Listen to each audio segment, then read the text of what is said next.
해리포터의 작가로 잘 알려진 이 롤링이라는 여사가 2008년도 하버드 대학교 졸업식에 연사로 초청을 받았습니다. 그 졸업식에서 연설한 내용 중에 자신의 삶은 단순한 실패가 아니라 인생의 바닥까지 떨어졌다고 이야기하면서 자기 이야기를 풀어갔습니다. 젊은 시절 포르투갈에서 결혼했지만 곧 파경을 맞이하고 이혼 후에 어린 딸을 혼자 키워야 되는 싱글맘이 되어서 영국으로 돌아왔지만 경제적 파탄으로 정부 보조금에 의지해서 살아야 하고 매번 집세도 겨우 내었고 그리고 난방비가 없어서 고생했던 얘기들도 했습니다. 무엇보다도 그녀는 가장 모든 것이 다 가난했던 그런 시절이었다고, 그리고 심한 우울증으로 인해서 삶의 의미를 잃어버리고 하루하루를 겨우 살아가는 삶이었습니다. 모처럼 의미를 두고 자기 딸에게 선물하는 의미에서 썼던 이 해리포터와 마법사의 돌이라는 이 소설은 너무 길고 어린이가 읽기에는 길고 상업성이 없어서 출판사에서 무려 12번이나 거절을 당했습니다. 그런데 하버드 졸업식에서 이렇게 이야기합니다. 나는 정말로 실패했다. 결혼은 끝나고 나는 무직이었으며 극빈자였고 아이를 혼자 키워야 했다. 내가 두려워하던 모든 것이 현실이 되었다. 그렇게 이야기를 했습니다. 연설에서 그는 가장 절망적인 순간을 살았지만 그것이 자신의 삶을 새로 세울 수 있는 단단한 출발점이 되었다고 반전의 이야기를 했습니다. 특히 실패를 통해서 그가 깨달은 것이 있다면 정말 불필요한 것은 제거되고 본질이 무엇인가를 알게 되었고 또 가장 중요한 일에 집중하면서 의미 있는 일을 집중하며 할 수 있었다고 그렇게 말합니다. 그 과정에서 강한 의지가 필요하다는 것, 그리고 자기 절제를 배우게 되면서 내면이 더 단단해질 수 있었다고 그렇게 이야기를 했습니다. 실패를 피해갈 수 있는 인생은 아무도 없을 것입니다. 우리는 롤링처럼 정말 절망적인 바닥으로 떨어지는 실패도 있을 수 있지만 삶 속에서 크고 작은 실패를 경험하면서 우리 인생을 살아갑니다. 근데 아이러니하게도 우리를 좌절케 하는 그 실패를 통해서 우리는 오히려 많은 지혜를 얻으면서 인생을 살아가죠. 그래서 실패가 끝이 아니라 더 큰 새로운 시작의 출발이 되는 것을 우리는 많이 경험합니다. 오늘 본문은 느헤미야의 실패를 잘 보여주고 있습니다. 우리가 그동안 나누었던 느헤미야의 말씀을 한번 이렇게 정리해 보면 그는 아닥사스다 왕 20년에 예루살렘의 총독으로 왔습니다. 그리고 140년간이나 무너져 있던 그 성벽, 아무도 세울 수 없던 성벽을 50일 만에 그 성벽을 세우게 됩니다. 느헤미야의 그 신앙과 그 기도에 영향을 받은 사람들이 신앙의 도전을 받고 말씀 앞에 서게 됩니다. 그래서 영적인 부흥이 일어나게 됩니다. 그들은 영적으로 다시 살아나서 하나님 말씀 앞에 다시 서게 되면서 회개와 결단으로 초막절을 지키고 자기들이 살아왔던 삶을 결단하며 새롭게 결정합니다. 이방인과 통혼하지 않겠다는 것, 안식일을 지키고 11조를 드리겠다는 것, 그리고 이 모든 성전의 예배가 제대로 돌아갈 수 있도록 자기들이 삶을 그렇게 바꾸겠다고 이 백성 대표 84명이 임봉해서 가져왔습니다. 그리고 인구를 재배치해서 예루살렘 성이 정상적으로 돌아가게 하였고 온 백성이 기쁨으로 성벽 봉헌식을 하였습니다. 얼마나 감격적인 기적과 기적의 연속에 귀한 일들을 경험했습니다. 그는 이스라엘이 회복되는 것을 보면서 총독 12년 만에 아닥사스다 왕 32년에 다시 페르시아로 돌아갔습니다. 그리고 학자마다 좀 차이는 있지만은 그가 한 10여 년의 세월이 지나 다시 돌아와서 예루살렘 백성들을 보았을 때 그들은 자신들이 맹세한 대로 살지 않고 이전에 타락한 모습대로 살고 있었습니다. 느헤미야는 자신이 했던 모든 것이 허사로 돌아가고 있고 이 백성은 또다시 심판과 멸망의 길로 가고 있다는 그 사실 앞에서 마음이 무너져 내렸습니다. 여러분, 우리는 실패라는 수없는 다리를 건너서 오늘에 이르게 되었습니다. 어쩌면 실패 후에 어떻게 해야 될지 몰라서 좌절하고 절망하고 있는 분들도 있을 것입니다. 부부관계도, 자녀교육도, 사업도, 건강관리도, 중요한 관계도 실패하여서 힘들어하고 있지는 않은지 모르겠습니다. 바로 이런 일들은 우리의 삶을 주저앉게 만듭니다. 한 걸음도 앞으로 나갈 수 없도록 만듭니다. 그런데 이 느헤미야는 이 정말 절망적인 이 현실 앞에서 그는 주저앉지 않았습니다. 다시 시작하고 회복의 역사를 써가게 되는 것을 오늘 본문에서 우리는 알 수가 있습니다. 그가 다시 시작할 수 있었던 지혜는 어디에 있었을까요? 여러분, 우리가 실패하고 나면 가장 어려운 것이 외로움입니다. 그리고 방법을 찾을 수가 없습니다.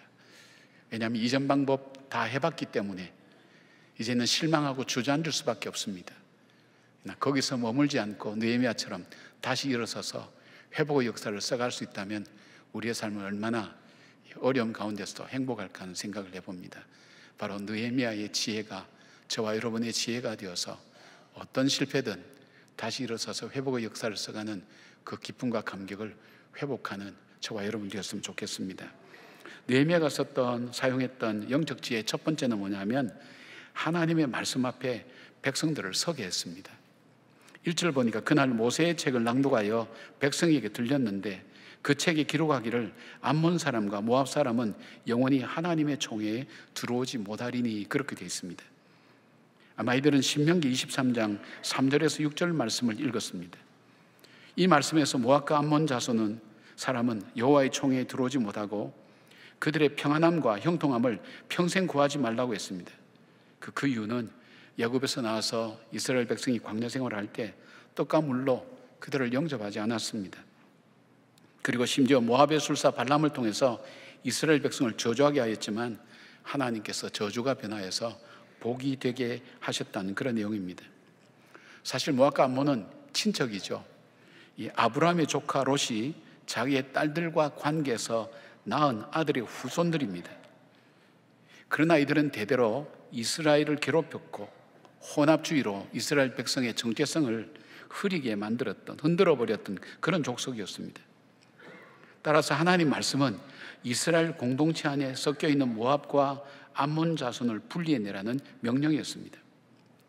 이스라엘 백성들은 자신들도 모르는 사이에 이들이 함께 들어와서 사는 것을 자연스럽게 받아들이고 있었습니다. 그러나 실상은 무엇이 그들로 하여금 이 영적으로 병들게 만들었는지 하는 것을 그들은 모르고 있었습니다. 그런데 하나님 말씀이 바로 모압과 암몬 자손을 분리해내라는 것입니다. 세계적인 성서학자인 제임스 보이스 목사님은 느헤미야가 40세쯤 총독으로 파송되어서 12년을 재직하고 그가 52살에 페르시아로 돌아갔다가 다시 돌아왔을 때에는 60에서 65세쯤 되었을 것이라고 추정합니다. 그렇다면 느헤미야는 그 당시로 봐서는 이미 은퇴를 앞두고 있는 사람입니다. 그러나 그때까지도 느헤미야에게서 발견되는 일관성이 있었습니다. 젊을 때나 나이 들어서나 상황이 바뀌고 입장이 바뀌고 지위가 바뀌고 모든 것이 바뀌어도 일관적으로 그 삶에서 계속해서 볼 수 있는 것이 뭐냐면 그는 기도의 사람이었고 말씀 앞에 순종하는 사람이었다는 것을 그 나이가 되어서도 우리는 볼 수가 있었습니다. 그는 예루살렘의 잘못된 모습을 보고 그 문제를 먼저 지적하는 것보다는 이스라엘 백성들이 먼저 말씀 앞에 서도록 그렇게 했습니다. 그리고 그 말씀이 가르치는 대로 그대로 실천하도록 그렇게 했습니다. 하나님 말씀을 헬라어로 캐논이라고 그렇게 얘기합니다. 캐논이라는 이 뜻은 자, 기준, 규칙이라는 그런 뜻인데 무엇을 판단하거나 측정할 때 사용하는 기준이라는 그런 뜻이죠. 하나님 말씀 앞에 서게 해서 이 말씀이 가르치는 대로 순종하게 한 것은 뭐냐 하면 바로 이 말씀을 자기들의 인생 기준으로 삼고 말씀을 따라서 살아가는 삶을 살도록 했다는 것입니다. 이스라엘의 정체성을 왜곡하고 영적 혼란을 일으키는 모압과 암몬 백성을 공동체에서 분리시켰습니다. 3절 말씀 보니까 모두 분리하였느니라 그렇게 되어 있는데 모두에 해당되는 원어 콜은 전체를 말합니다. 그리고 분리시켰다라는 말은 분리하다, 구분하다라는 바달이라는 동사에다가 사역형, 미완료형, 그러니까 굉장히 강제적으로 했다는 거죠. 일시적으로 강제적으로 했고 그 다음 미완료는 지속적으로 했다는 것을 보게 됩니다. 그러니까 하나님의 말씀은 율법을 듣자마자 자기 가운데 있는 모압과 암몬 조선을 율법에 따라서 즉각적이고 전체적으로 분리하는 작업이 이루어진 것을 말하는 것입니다. 여러분, 우리가 주님의 말씀을 듣고 말씀에 따라서 나의 영적 정체성을 흐리게 만들고 내 삶의 하나님 중심의 신앙생활에 좋지 못한 영향을 주는 것을 말씀을 따라 잘 분별하셔야 됩니다. 왜냐하면 이스라엘 백성들은 자연스럽게 모압과 암몬 자손과 함께 생활하고 있었습니다. 감정이 있었던 것도 아니고 그들이 악한 것도 한 것도 아니었습니다. 그냥 같이 생활하고 같이 더불어 그들이 삶을 살았습니다.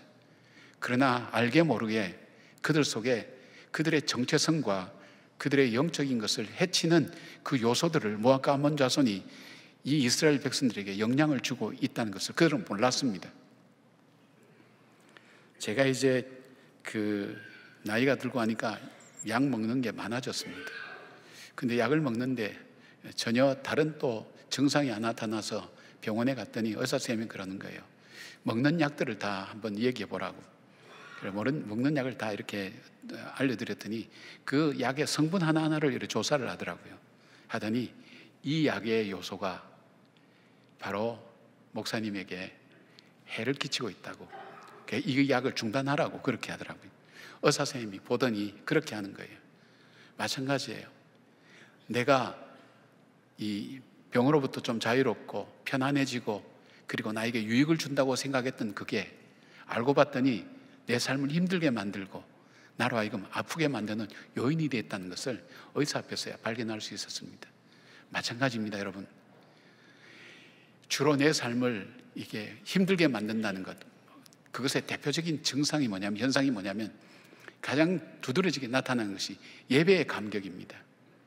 예배를 드릴 때 내 속에 감격이 없어요. 주무시기도 하고, 그 다음에 다른 생각하다가, 잡생각하다가, 그 다음에 들었다가, 재미있게 얘기하면 좀 들었다가, 물론 설교자에게 문제가 있을 수 있겠죠. 성가대의 문제도 있을 수 있고, 안내하는 사람에게도 문제 있을 수 있습니다. 그러나 진짜 문제는 나 자신 속에 있는 겁니다. 나도 모르게 내가 내 습관 속에, 내가 좋아하는 것 속에, 내게 익숙한 것 속에 나도 모르는 새에 나로 하여금 하나님의 자녀답게 살지 못하게 만들고, 나로 하여금 하나님 앞에서 살아가는 그 기쁨을 얻지 못하도록 만드는 요소가 나의 삶 속에 있다는 겁니다. 그걸 분리해내라는 것, 그것이 하나님의 말씀이었습니다. 로마서 12장 2절에 이렇게 말씀합니다. 너희는 이 세대를 본받지 말고 오직 마음을 새롭게 함으로 변화를 받아 하나님의 선하시고 기뻐하시고 온전하신 뜻이 무엇인지 분별을 하라고 말씀합니다. 시편 1편 2절에는 복 있는 사람은 여호와의 율법을 주야로 묵상하는 자라고 말씀합니다. 말씀이 자기 삶의 기준이 되게 하라는 것입니다. 여러분, 말씀을 거울이라고 제가 그렇게 말씀드린 적도 있을 겁니다. 빛이라고 말씀드린 적도 있고요. 성경에 나오는 거죠. 거울 앞에 설 때서야 비로소 나의 모습을 보게 됩니다. 빛 앞에 비춰볼 때에 비로소 나의 삶에 힘들게 만들고 어렵게 만들고 나로 하여금 자꾸 영적으로 힘들게 만드는 것이 무엇인가? 이 영적으로 힘들게 만든다는 것이 무한 설명이 될 수 있는데요. 여러분 삶 속에 의미를 잃어버리고 활력도 잃어버리고 예배의 기쁨도 없고 교제하는 것도 없고 삶에 있어서 부족한 건 없는 것 같은데 내 삶의 의미를 찾지 못하고 뭔가 공허하고 허전해가는 그 모습들, 그것이 어디에 있느냐? 밖에 있는 것이 아니라 내 안에 있다는 거예요. 그러니까 하나님 말씀처럼 그것을 분리해내라는 거예요. 차단해라는 거예요. 어디서 가능할까요? 말씀의 빛 앞에 비춰볼 때예요. 여러분, 이제 3일 동안 우리의 부흥회를 하면서 말씀의 빛 앞에 우리를 비춰볼 것입니다. 그리고 말씀의 거울 앞에 우리 자신을 다시 들여다볼 것입니다. 거기서 나로 하여금 나에게 익숙했는데, 편안했는데, 나의 유익을 위해서 살아왔는데, 그리고 지금까지 문제가 없었는데 그냥 잘 살고 있는데, 그러나 이 속에서 나로 하여금 영적으로 하나님과 더 가까워지고 하나님 앞에 더 하나님 주신 그 은혜와 복을 누리지 못하도록 만드는 요소가 내 안에 있는가를 분리해내는 것, 그것이 회복을 위한 굉장히 중요한 출발점이 된다는 것입니다. 쉽게 말씀드리면 우리로 하여금 실패하게 하는 요인이 나에게 있었다는 거예요. 그걸 몰랐던 거예요. 그게 내가 좋아하는 거고 내가 습관이 되었고 내가 좋다고 얘기하고 내 신념이었고, 그렇게 해서 익숙해져 왔지만 사실은 영적으로 내 삶을 힘들게 만들었다는 것, 나라와 볼 것을 보지 못하게 만들고, 들을 것을 듣지 못하게 만들고, 느낄 것을 느끼지 못하도록 만들었던 그 요소가 무엇인가 하는 것을 삶에서 찾아내고 분리하라는 것이 그 말씀이었습니다. 바로 느헤미야는 이 백성들을 그 말씀 앞에 서게 하면서 그들 하여금 깨닫고 모압과 암몬 자손을 분리했던 것입니다. 여러분 삶의 모압과 암몬은 무엇입니까? 그래서 여러분 삶 속에서 한번 분리해 보십시오. 찾아보십시오.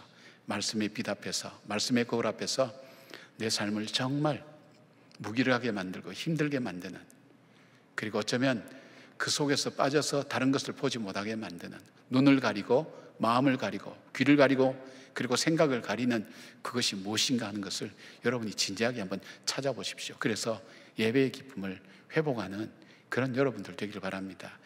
예배의 기쁨을 회복하는 것이 우리 신앙생활에 굉장히 중요한 요소가 됩니다. 하나님의 말씀처럼 새로운 회복들이 저와 여러분 속에 함께 일어나는 하나님 은혜가 되기를 바랍니다. 두 번째로 이 느헤미야가 회복을 위해서 사용했던 두 번째 단계는 말씀 따라서 온전히 결단했습니다. 결단하여서 순종하게 했습니다.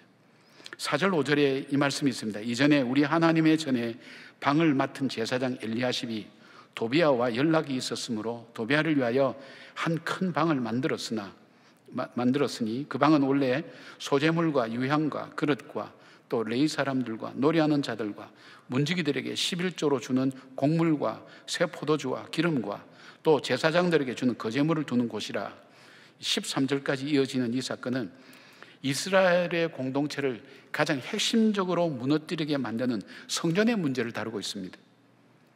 제사장 엘리야십이 하나님께 제사를 드리는 책임자인데, 성전의 모든 일을 책임지는 사람인데, 그런데 이방인의 출입을 금지하는 하나님의 거룩한 성전에 암몬 사람 도비야에게 성전의 중요한 방을 내주었습니다. 이 원어를 보면 작은 방을 몇 개 헐어서 큰 방을 만들어서 준 거예요. 더구나 이 방은 다른 용도로 쓰이는 방이 아니었어요. 하나님께 예배를 드리게 한 모든 것을 담아두는 곳이었어요. 소재물과 유향과 그릇을 두고 제사를 위한 물품을 보관하고 레위 사람들과 문지기들과 노래하는 자들에게 11조로 주는 곡물과 새 포도주와 기름과 제사장이 주는 거제물을 두는 곳이었어요. 이 방을 헐어서 도비야를 위해서 큰 방을 만들어 준 거예요. 사무실을 만들어 준 거죠. 근데 암몬 사람 도비야는요, 사마리아 총독 산발라스의 부하였던 지방관리입니다. 그는 끊임없이 예루살렘의 재건을 방해했고요, 심지어 성벽을 건축할 때 여호가 올라가도 무너질 것이라고 조롱했던 사람인 것을 기억할 겁니다. 근데 6장 18절에 보면 도비야는 아라의 아들 스가냐의 사위가 되었고 도비야의 아들 요하난도 베레가의 아들 무술람의 딸을 아내로 맞이하였으므로 유다에서 그와 동맹한 자가 많았음이라고 그렇게 기록하고 있습니다. 여러분 무슨 말인지 잘 모르겠죠. 근데 보면 이 도비야라는 사람은 이름 자체가 히브리 이름이에요. 암몬 사람인데도 히브리 이름을 갖고 있어요. 그 뜻이 뭐냐면 여호와는 선하시다는 뜻이에요. 게다가 앞서 말씀드렸던 그 본문에 보면 그가 유대인의 사위가 되었고 자기 며느리도 유대인을 맞이해서 끈끈한 인간관계를 맺었어요. 철저하게 이중적인 인간이면서 이익을 따라 움직이는 사람이었습니다. 그래서 성벽을 쌓을 때도 유다의 귀족들이 느헤미야 앞에서 도비야를 칭찬하였고 중요한 비밀회의의 모든 내용들이 도비야에게 전달되는 어려움을 겪은 것도 바로 그런 이유였습니다. 자, 이런데 대제사장 엘리야십이 도비야의 방을 성전 안에 만들어 주었습니다. 내면적으로 보면 뒷거래가 있었죠. 서로의 유익을 주고받은 겁니다. 도비야는 유다의 회복을 철저하게 막고 방해합니다. 왜냐하면 유다가 제대로 세워지면 자신의 기득권이나 이해관계에 얽힌 이익을 더 이상 누릴 수 없기 때문입니다. 느헤미야에 보면 산발라스는 10번 나오지만 도비야는 17번 언급됩니다. 도비야는 산발라스의 부하인데도 더 많이 등장하는 이유는 무엇인가 하면 얼마나 집요하게 때마다 느헤미야를 괴롭히고 예루살렘이 새로 세워지는 것을 막았는지 하는 것을 잘 볼 수 있습니다. 기록에는 나오지 않지만 대제사장 엘리야십과 필요한 사람을 매수하여서 바로 이러한 일들이 일어난 것입니다. 근데 문제는 성전은 단순한 건물이 아닙니다. 이스라엘의 정체성의 상징입니다. 이스라엘이 하나님 백성답게 살기 위한 가장 기본적이고 중요한 예배가 드려지는 곳입니다. 이것이 무너지는 것은 바로 유다가 무너지는 것이고, 이는 곧 이스라엘이 다시 바벨론의 포로와 페르시아의 포로가 되고 지배를 받게 되고 이웃나라의 공격을 받고 멸망과 패망으로 가는 굉장히 중요한 원인이 된다는 것을 이 엘리야십이 알면서도 이런 일을 자행하고 있는 것을 보게 됩니다. 더구나 하나님께 성물을 두는 방을 치우고 오히려 도비아의 방을 만든 것은 제사를 무너뜨려서 이스라엘 전체를 영적으로 마비시키는 가장 치명적인 일입니다. 이건 사단의 전략이 아니면 이렇게 할 수가 없습니다. 그 결과 백성들이 11조를 바치지 않게 되고 성전 제사의 직무를 맡은 레인과 노래하는 자들이 생계를 위해서 각자 일터로 돌아가 버리고 자연스럽게 제사는 드려지지 못하게 되었습니다. 느헤미야는 단호했습니다. 도비아의 물건을 모두 방 밖으로 던져버렸습니다. 그리고 민장들을 꾸짖어서 하나님의 전이 어찌하여 버림받았건을 책망했습니다. 그리고 레위 사람들을 다시 제자리에 세우자 온 유다가 곡간과 새 포도주와 기름의 11조를 가져다가 곡간에 드렸다고 그렇게 말씀합니다. 진정한 회복은요, 회개를 통해서 시작됩니다. 회개가 뭐냐면 내 안에 하나님 자녀답게 살지 못하는 모든 것을 갖다 버리는 것입니다. 그리고 그 다음에 하나님께 드릴 것으로 그 안에 채우는 것. 도비아의 세간을 다 갖다 버리고 그 안에 하나님께 드릴 제사 드릴 모든 것을 다시 채우는 것. 이것이 진정한 회개입니다. 그럴 때에 가장 중요한 예배의 회복이 일어나고 하나님 백성의 정체성을 찾게 되는 것입니다. 여러분, 오늘 우리 안에 하나님께 드릴 방에 세상의 것으로 가득 채워져 있지는 않습니까? 내 욕심과 이익과 관계되는 것을 위해서 하나님께 드릴 것을 내 안에 채우고 예배와 경건한 생활을 잃어버리지는 않았습니까? 우리 몸을 하나님이 거하시는 거룩한 성전이라고 했는데 하나님이 거하시는 거룩한 성전인 내 몸 안에 음란과 거짓과 헛된 것으로 여러분의 삶이 채워져 있지는 않습니까? 가장 중요한 예배를 무너뜨리고 있는데도 불구하고 예배가 무너지는 것을 대수롭지 않게 생각하는 바로 그 기준을 가지고 있지는 않습니까? 스펄전 목사님 그랬다 그러잖아요. 울면서 그랬다 그래요. 큰일 났어, 큰일 났어. 왜 그러시냐고 그러니까 내가 십자가를 들어도 눈물이 나지 않아. 내 마음에 변화가 없어. 여러분, 예배 때 그냥 참석하고 하는 것이 일상처럼 습관처럼 생활처럼 되어 있는 그것이 아니라 예배 때마다 내 속에 하나님 주신 감격이 있어야 돼요. 그리고 그 감격을 통해서 내 삶의 인생의 방향을 다시 잡고 목적을 다시 찾고 삶의 의미를 찾고 그리고 내가 정말로 오늘 내가 해야 될 일 그리고 내가 어떻게 걸어가야 될지를 확인하는 귀한 시간이 되어야 되는 거예요. 그 감격이 있어야 돼요. 그 감격이 없고 그냥 싱숭맹숭하게 그냥 예배 드리는 거니까 이렇게 돼 있다면 여러분 삶에서 영적으로 여러분 속에 있어야 될 것이 없고 없어야 될 것으로 채워져 있는 우리 자신의 모습을 발견할 수가 있습니다. 요한복음 2장에 보면 예수님의 성전 안에서 장사한 사람들을 노건으로 채찍을 만들어서 장사치들을 다 내쫓고 내 아버지 집을 장사하는 집으로 만들지 말라. 내 집은 기도하는 집이라고 그렇게 말씀했습니다. 기도와 말씀을 사모하는 것이 사라지고 나의 편안함과 유익함과 만족함을 위해서 세상 것으로 가득 채워져 있지는 않습니까?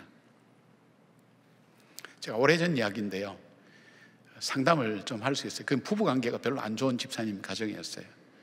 부부관계가 아주 안 좋아요. 그냥 싸우고 늘 그래서 자기들도 이상하게 생각하는 게 우리가 참 사랑해서 만났는데 왜 우리 부부관계가 이렇게 힘드냐고 그 자매님하고 이제 상담을 하게 된 거예요. 이런저런 대화하다가 제가 그런 질문했어요. 자매님 혹시 마음에 걸리는 거 있냐고, 집에 있어서는 안 될 것을 혹시 갖고 있는 거 있냐고 물어봤어요. 근데 평소에 걸렸던 모양이에요. 뭘 갖고 있냐면 첫사랑의 편지를 갖고 있었어요. 상상을 못하는 일이죠. 근데 그냥 첫사랑의 편지를 추억으로 갖고 있었다고 생각할 수도 있는데 그것이 아니라 이게 심리적으로 보면 이게 문제가 있는 거예요. 이 심리적으로 문제가 있으니까 관계가 틀어지는 거예요. 그뿐 아닙니다. 영적으로도 문제가 있습니다.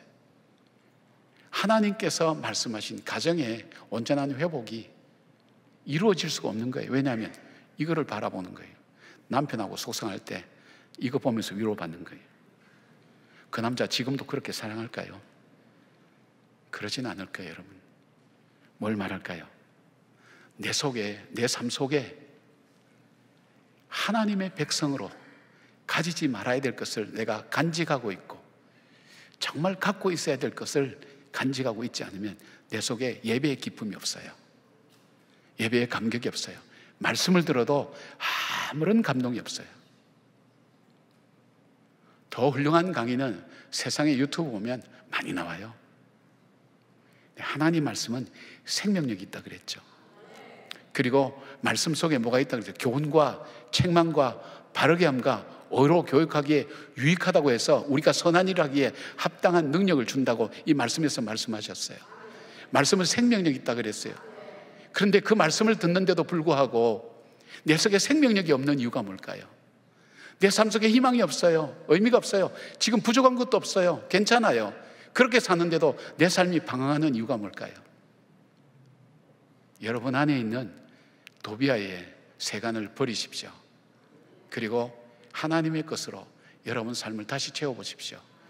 하나님이 주시는 그 기쁨과 감격을 다시 회복하게 될 것입니다. 여러분의 실패가 어떤 것인지는 잘 몰라요. 전 여러분의 삶을 모르니까. 그러나 그 실패가 어떤 것이든 여러분, 하나님께서 천지를 창조하시고 내 삶의 생사복을 주관하시는 하나님이라는 것을 믿는다면 실패가 어떤 것이든 우리의 시작은, 회복의 시작은 예배의 회복입니다. 그리고 내 안에 있어야 될 것과 잊지 말아야 될 것을 분리해 내는 작업입니다. 그것이 바로 회개요. 회개는 회복의 걸음이 되는 것입니다. 사랑하는 여러분 속에 도비아의 세간을 다 버리는 결단, 하나님 것으로 여러분 마음과 삶을 채우는 그런 결단이 있고 회복의 귀한 은혜를 체험하는 그런 분들이 되시기를 주의 이름으로 축원합니다. 세 번째, 느헤미야는 하나님 앞에 기도하였습니다. 뻔한 얘기일 수 있죠. 14절 보니까 내 하나님이여 일로 말미암아 나를 기억하옵소서. 내 하나님의 전과 그 모든 직무를 위하여 내가 행한 선한 일을 도말하지 마옵소서 그랬어요. 여러분, 느헤미야서를 통해서 계속 발견하는 것이 뭐냐면 처음부터 마지막까지 느헤미야는 기도로 시작하고 기도로 마치는 것입니다. 그리고 기도로 성벽 건축을 하고 이스라엘 공동체를 새롭게 하는 것을 봅니다. 느헤미야서에 느헤미야는 기도를 했다는 것이 무려 9번 정도 나옵니다. 중요한 일이 있을 때마다, 또 중요한 일을 마치고 난 다음에, 또 간접적으로 기도하는 것을 묘사하는 것을 한 서너 번 더 합친다면 한 12번 정도 계속 나온다고 그렇게 얘기합니다. 그런데 이 14절의 기도는 조금 의미가 있어요. 좀 우리하고는 달라요. 기도가 내가 행한 일을 지워버리지 마옵소서라고 기도하고 있어요. 느헤미야가 기도한 이유가 뭘까요? 그가 이 성전을 정결하게 하고 난 다음에 기도로 자기까지 지금은 기도로 자기가 행해왔어요. 모든 큰 일을 이루어왔어요. 하나님께서 주시는 하나님의 뜻을 따라서 그 말씀에 순종해서 이 백성들을 위해서, 또 하나님의 뜻을 위해서 자기는 최선을 다해서 살아온 거예요. 하나님의 도우심 없이는 모든 것이 이루어질 수도 없고 완성될 수도 없다고 그는 믿고 있습니다. 자신이 했던 모든 일의 마지막 항상 하나님께 있음을 고백하는 기도입니다. 그리고 이렇게 기도합니다. 선한 일을 하기에 최선을 다하는 자기의 삶을 기억해 달라고 기도하는 것입니다. 가장 복된 일을 하고 주님께서 알아달라고 간구하는 것이죠. 조금 이제 기도가 우리하고 다르죠. 여러분은 언제 기도하세요? 어떻게 기도하세요? 요즘 아이들 말로 사고 치고 난 다음 문제가 많아서 그 문제 해결해 달라고 기도하는 것이 대부분의 여러분의 기도일 거예요. 왜냐하면 저 자신도 마찬가지거든요. 문제 해결해 달라고. 근데 느헤미야는 그렇게 기도하지 않았어요. 선한 일을 하고 복된 일을 하고 난 다음에 하나님, 주님을 위한 구별된 마음과 삶을 기억해 주옵소서라고 기도하는 거예요. 여러분, 이 기도를 할 수 있는 사람이 얼만큼 될까요? 내 삶 속에서 말씀에 따라서 하나님의 선한 뜻을 위해서 애쓰고 힘쓴 사람만이 이 기도 드릴 수 있는 거예요. 하나님, 정말 이거 속상한 일인데 주님 말씀 듣고 제가 용서하기로 마음먹었어요. 제 자신을 쳐서 복종시키고 제가 용서할게요. 하나님, 제가 용서하는 이 마음을 기억해 주세요. 여러분, 그렇게 기도할 수 있나요? 하나님, 정말 이거는 내가 원치 않았던 건데 이 일이 하나님 말씀 속에서 해야 되는 그 마음의 부담감이 와서 이 일을 선택했어요. 때로는 힘들고 어렵지만 그럼에도 불구하고 제가 하나님 말씀을 기억하고 제가 순종했다는 것을 하나님 기억해 주세요. 그런 기도 드린 적 있나요? 하나님께 기억되어지는 사람, 기억할래도 기억이 안 난 사람이 있어요. 하나님이 하나님 앞에 기억되어지는 사람, 그런 사람이 기도예요. 여러분 그런 기도 한번 드려보셨나요? 하나님, 제가 하나님 뜻대로 살아온 것 주님 기억해 주세요. 히스기야가 죽게 되었을 때 그는 하나님께 기도합니다. 여러분 잘 아신 대로 이사야 38장 3절에 이렇게 기도합니다. 가로되 여호와여 구하오니 내가 주 앞에서 진실과 전심으로 행하며 주의 목전에서 선하게 행한 것을 기억하옵소서 하고 히스기야가 심히 통곡하니 그래 말씀합니다. 하나님이 이 기도에 응답해 주셨습니다. 그에게 15년의 삶을 더 살게 했습니다. 하나님은 고넬료에게 환상 가운데 나타나서 내 기도와 구제가 하나님 앞에 상달하여 기억하신 바가 되었으니라고 말씀합니다.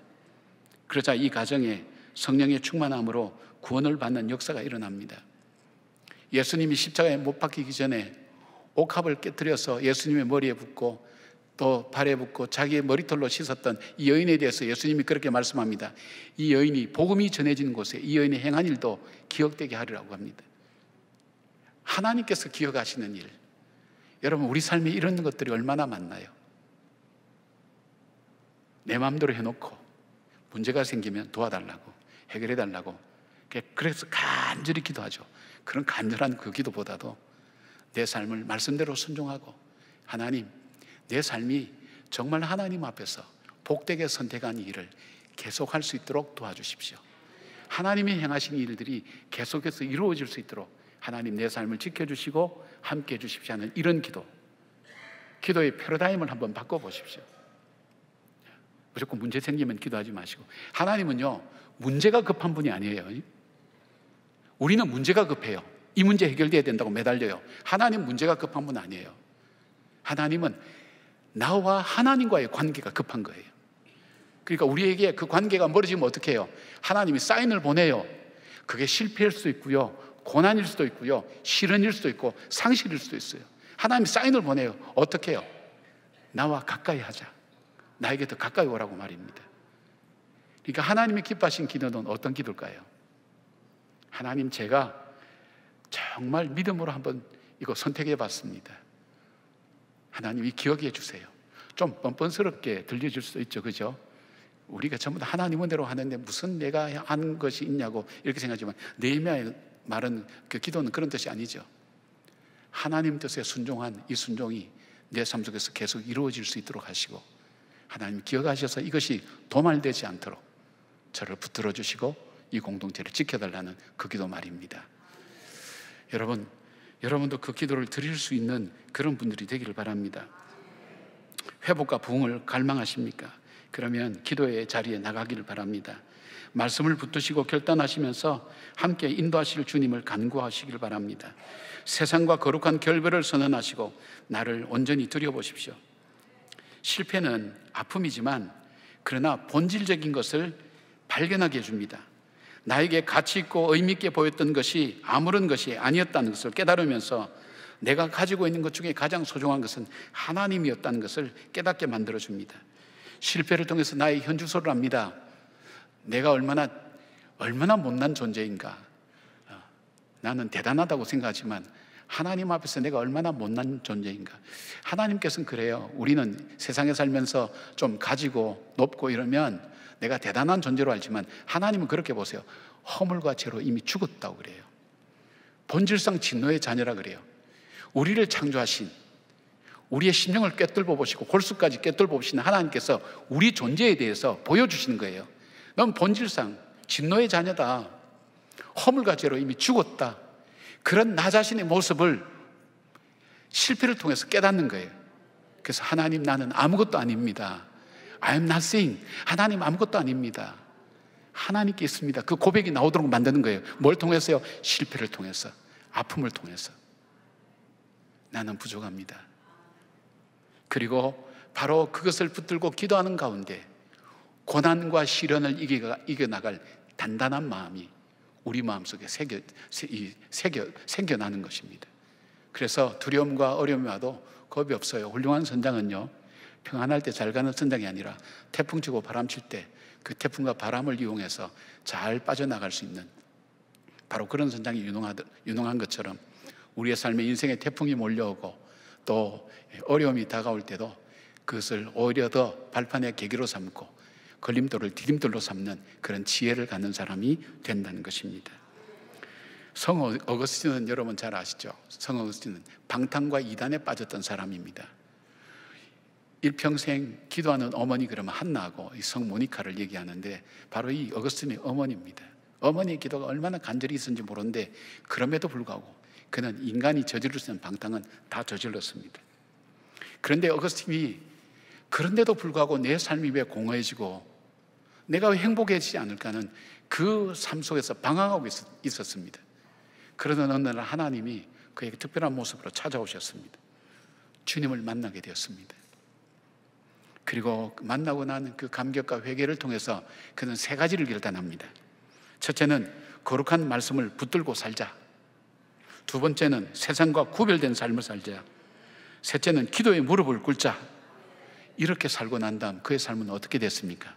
기독교 역사상 가장 위대하고 거룩한 영향력을 끼치는 사람 중에 한 사람이 될 수 있었습니다.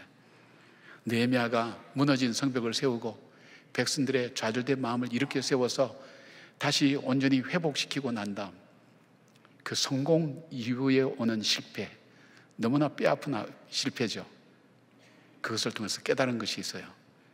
회복은 하나님께 있다는 그 고백, 그리고 말씀 앞에 설 때에 우리가 진실로 내 자신을 바라보게 되고 하나님을 알게 된다는 것, 그리고 하나님 앞에 예배드림이 가장 귀중한 하나님을 향한 귀한 우리의 마음이라는 것을, 우리의 중심이라는 것을 느헤미야는 깨달았습니다. 사랑하는 여러분, 어떤 일로 실패의 가운데 있는지 모르겠어요. 여러분 혹시 살면서 난 헛살았어, 난 어떻게 살아야 될지 모르겠어, 그런 마음을 갖고 계십니까? 일단은 인생의 기준을 점검하십시오. 내 인생의 기준, 하나님 말씀 앞에 다시 서보십시오. 거울되고 빛 대신 하나님 말씀이 나를 비춰줄 것입니다. 나를 알게 할 것입니다. 깨닫게 할 것입니다. 그리고 그 하나님의 사랑을 발견하게 할 것입니다. 생사화복을 주관하신 하나님께서 우리의 삶의 실패를 변화해서 새로운 생명력으로 변화시켜 가시고 회복시킬 그 하나님 바라보면서 느헤미야의 지혜를 통해서 우리 삶에 하나님의 지혜가 풍성하여서 시련과 고난을 이겨내고 실패를 극복하는 하나님의 지혜로 가득 찬 저와 여러분의 삶이 되기를 주님의 이름으로 축원합니다. 아멘. 기도하겠습니다. 하나님, 롤링이라는 사람은 그 고난과 시련과 실패 가운데 다시 성공하고 난 다음에 그는 삶의 목적을 찾았습니다. 정말 가난하고 고통받는 이웃을 위해서 살아가는 삶을 결단했습니다. 느헤미야는 그 실패 속에서 하나님을 새롭게 발견했습니다. 그리고 하나님께 나가는 길이 어떤 것인가를 깨달았습니다. 주님, 우리는 그렇게 실패하고 회복시켜 주시고 실패하고 회복시켜 주신데도 여전히 실패의 하나님 DNA를 우리는 갖고 있습니다. 갈라내지를 못합니다. 결단하지를 못합니다. 주님, 성령님, 우리 가운데 함께하여 주셔서 우리의 영을 해치고 우리로 하여금 하나님 앞에서 바로 살지 못하게 만드는 사단의 세력들을 분별해내는 영의 분별력을 허락해 주시옵고, 우리의 삶 속에서 도비아의 세간을 몰아내고 하나님 것으로 가득 채우는 말씀과 기도로 우리 자신을 새롭게 무장하는 저희들 되게 하여 주시옵소서. 험한 세상, 광야 같은 인생을 살아가는 주님의 자녀들 속에 하나님 날마다 베푸시는 만나의 기적을 발견하게 하시고 구름 기둥과 불 기둥으로 우리의 삶을 인도하시는 그 하나님을 바라보는 믿음의 눈들이 열려지게 하여 주시옵소서. 예수님의 이름으로 기도드리옵나이다. 아멘.